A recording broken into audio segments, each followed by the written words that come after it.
Hello everyone! মই প্ৰেমী গগৈয়ে আপোনালোক সকলোকে মোৰ ইউটিউব চেনেললৈ পুনৰবাৰ স্বাগতম জনাইছোঁ।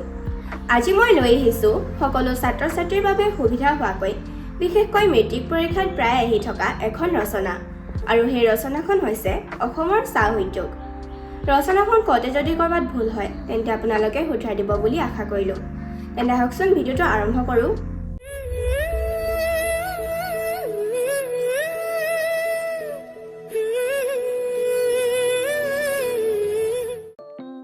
অসমৰ চাহ উদ্যোগ আৰম্ভণি। সমগ্ৰ পৃথিৱীতে অসমৰ সুনাম প্ৰধানকৈ দুপদ বস্তুৰ বাবে এশিঙীয়া গড় আৰু চাহ।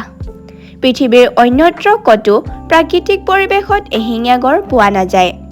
চাহ খেতি অৱশ্যে পৃথিৱীৰ 40খনমান দেশত কৰা হয়, কিন্তু উৎপাদিত চাহৰ পৰিমাণ আৰু গুণমানৰ ক্ষেত্ৰত অসমৰ স্থান পৃথিৱীৰ ভিতৰতে শীৰ্ষত। চাহৰ আৱিষ্কাৰ।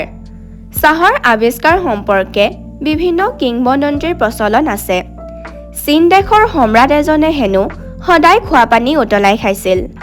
এদিন পানী উতলাই থাকোঁতে খৰিত লাগি থকা শুকান পাত কেইটামান উতলা পানীত পৰি পানীখিনি সুগন্ধিযুক্ত কৰি তুলিলে। সেয়া আছিল চাহপাত। অন্য এটা কাহিনী মতে বোধিধৰ্ম নামেৰে এজন বৌদ্ধ সন্যাসীয়ে ধ্যানৰ সময়ত টোপনি নাহিবৰ বাবে নিজৰ চকুৰ পতা কাটি পেলাইছিল। তেওঁৰ চকুৰ পতাৰ পৰা 10 জোপা চাহগছ গজি উঠিল। চীন দেশত খ্ৰীষ্টপূৰ্ব 2700 চনমানৰ পৰা চাহৰ ব্যৱহাৰৰ কথা জনা যায়। অসমৰ হাবিত চাহগছ থকা কথাটো 1823 চনত ৰবাৰ্ট ব্ৰুচ চাহাবে প্ৰথমে আৱিষ্কাৰ কৰে। তেওঁৰ ভায়েক আলেকজেণ্ডাৰ ব্ৰুচো অৱশ্যে এই আৱিষ্কাৰৰ দাবীদাৰ। অসমৰ চাহ উদ্যোগ। অসমত চাহগছ আৱিষ্কাৰ হোৱাৰ পিছত ব্ৰিটিছসকল ইয়াৰ বাণিজ্যিক সম্ভাৱনা সম্পৰ্কে সজাগ হৈ উঠে। চাহ বাগিচা প্ৰতিষ্ঠা আৰু চাহৰ ব্যৱসায় পৰিচালনাৰ বাবে ব্ৰিটিছসকলে অসম কোম্পানী প্ৰতিষ্ঠা কৰে। অসমৰ থলুৱা কিছুসংখ্যক উদ্যোগী ব্যক্তিয়েও নিজাববীয়াকৈ চাহ বাগিচা প্ৰতিষ্ঠা কৰিবলৈ আগবাঢ়ি আহে। তেওঁলোকৰ ভিতৰত মণিৰাম দেৱান, ৰোষেশ্বৰ বৰুৱা, জগন্নাথ বৰুৱা, ৰাধাকান্ত সন্দিকৈ আদিৰ নাম উল্লেখযোগ্য। বৰ্তমান অসমত সৰু বৰ প্ৰায় 50,000খন চাহ বাগিচা আছে। ভাৰতত উৎপাদিত মুঠ চাহৰ প্ৰায় 55% অসমে উৎপাদন কৰে।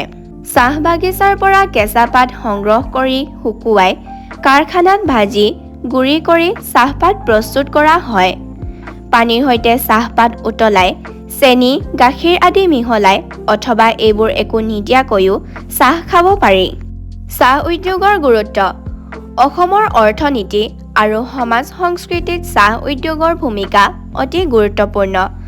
চাহ উদ্যোগে প্ৰায় 8 লাখ মানুহক প্ৰত্যক্ষভাৱে আৰু আন প্ৰায় 10 লাখ মানুহক পৰোক্ষভাৱে কৰ্মসংস্থাপনৰ যোগান ধৰিছে।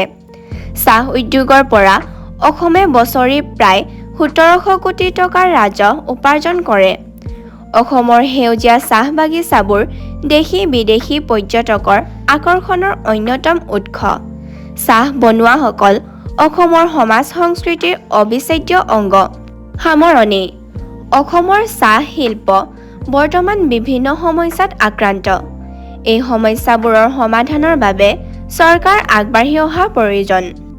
আজিৰ ৰচনাখন ইমানেই। ধন্যবাদ।